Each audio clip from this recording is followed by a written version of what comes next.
অনেকে বলে না কোন দিকে মাথা দিয়ে শুবি, বাঙালিরা তো ভীষণ করে বলে হ্যাঁ। এটা কোন দিকে করা আমাদের একটা মিথ রয়েছে, একটা আমরা সবসময় ভাবি যে উত্তর দিকে মাথা করে শুতে নেই। হ্যাঁ হ্যাঁ হ্যাঁ এইটা হ্যাঁ একটা, তুমি দেখবে যে এই উত্তর দিকে মাথা করে হ্যাঁ শুতে হ্যাঁ নেই এটা সবাই আছে, বলে, হ্যাঁ কিন্তু বাস্তুর সাথে কিন্তু উত্তর দিকের কোনো সম্পর্ক নেই। ওকে ওকে তুমি মানে শুতেই পারো। শুতেই পারো, মানে এইটা একটা ওই সেই গণেশের মাথা কাটা গেছিল সেই ওই গল্প থেকে এটা সৃষ্টি, কিন্তু আমরা ততক্ষণ না বলবো না যতক্ষণ বাস্তুদোষ হচ্ছে না। ওকে তো উত্তর দিকে মাথা দিয়ে শোয়ার সাথে বাস্তুদোষের কোনো বাস্তুদোষের সম্পর্ক নেই।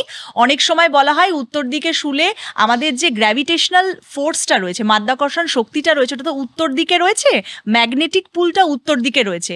তো বলা হয় যে ঘুমে অসুবিধা হয়, একটু ইনসোমেনিয়ার প্রবলেম হয়, অনেকের ঘুম আসে না।